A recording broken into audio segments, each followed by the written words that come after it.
সময়ের চাকা ঘুরেছে বহুবার, ধুলোয় মিশেছে অজস্র অপরাজেয় বীরের দম্ভ আর অহংকার। গত কয়েক হাজার বছরে কতবার বদলে গেছে পৃথিবীর মানচিত্র, কত নতুন সাম্রাজ্যের জন্ম হয়েছে, আর কত প্রতাপশালী জনপদ ইতিহাসের অতল গহ্বরে তলিয়ে গেছে তার ইয়ত্তা নেই। হিন্দুকুশের সেই দুর্ভেদ্য আদিম পাথুরে খাঁজে আজ আর তৈমুরলঙের তলোয়ারের সে তীক্ষ্ণ ঝনঝনানি শোনা যায় না। নেই মহামতি বাবু কিংবা আলেকজান্ডারের কয়েক হাজার অশ্বারোহী বাহিনীর খুরের সেই মাটি কাঁপানো প্রকম্পিত শব্দ। সেই সব রক্তাক্ত যুদ্ধ, সেই হাহাকার আর জয়োল্লাসের উন্মাদনা আজ কেবল হলদে হয়ে যাওয়া ইতিহাসের পাতায় মৃত অক্ষরে বন্দী। কিন্তু আজও যখন পশ্চিমের সেই চিরন্তন আদিম ঝোড়ো হাওয়া এই রুক্ষ পাহাড়ের গায়ে সজোরে আছড়ে পড়ে, তখন মনে হয় যেন পাষাণ প্রাচীরগুলো আজও ফিস ফিস করে বলে চলেছে কয়েক হাজার বছরের সেই সব না বলা বীর কথা।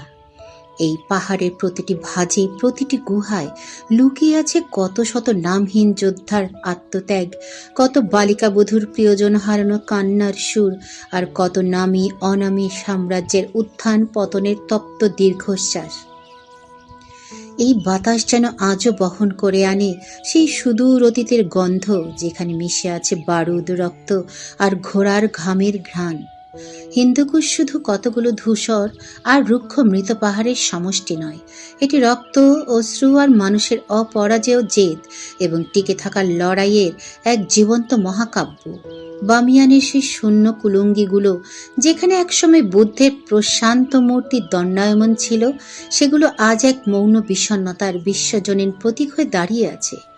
তারা আমাদের নিঃশব্দে মনে করিয়ে দেয় মানুষের সৃষ্টি কতটা নশ্বর আর সময় কতটা নিষ্ঠুর হতে পারে। অন্যদিকে খাইবার পাসের প্রতিটি নুড়ি পাথর যেন ইতিহাসের এক একটি রক্তভেজা পাতা।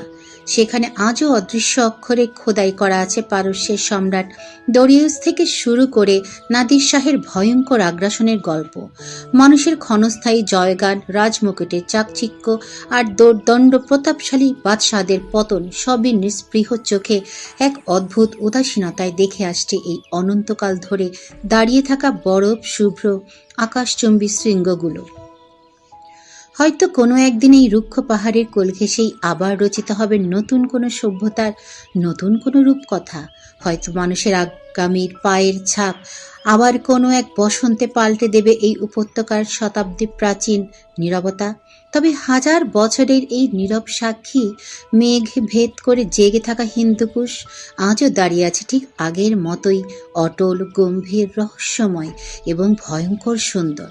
সে যেন মহাকালের এক অজেয় প্রহরী, যে ধ্রুব সত্যের মতো জানে মানুষ আসে, মানুষ যায়, রাজবংশ বদলে যায়, শুধু পাহাড় আর তার রক্তক্ষয়ী ইতিহাস থেকে যায় অবিনশ্বর ও অক্ষয়। আদ্যপান্তের আজকের এই রোমাঞ্চকর এবং আবেগঘন পর্ব থেকে আমরা বিদায় নিচ্ছি। হিন্দুকুশের এই ধূলিময় এবং রক্তাপ্লুত পথরেখা হয়তো আপনার হৃদয়ে রয়ে যাবে এক দীর্ঘস্থায়ী প্রতিধ্বনি হয়ে, যা আপনাকে বারবার ফিরিয়ে নিয়ে যাবে সেই মহাকালের আঙিনায়। ইতিহাসের এই ধূসর এবং রহস্যঘেরা প্রান্তরে আমাদের এই বিচরণ যদি আপনার চিন্তার খোরাক যোগায়, তবে এই অন্তহীন জ্ঞান তৃষ্ণার অভিযাত্রায় আমাদের সঙ্গী হয়ে থাকুন। আগামী পর্বে আমরা পুনরায় হাজির হব পৃথিবীর অন্য কোনো বিস্তৃত জনপদ, কোনো রহস্যময় পাহাড় কিংবা ইতিহাসের কোনো অমীমাংসিত অধ্যায় নিয়ে।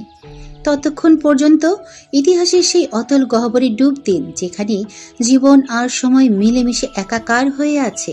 জানুন, শিখুন এবং প্রকৃতির এই বিশালত্বের মাঝে নিজেকে চিনে নিন। ভালো থাকুন, সুস্থ থাকুন।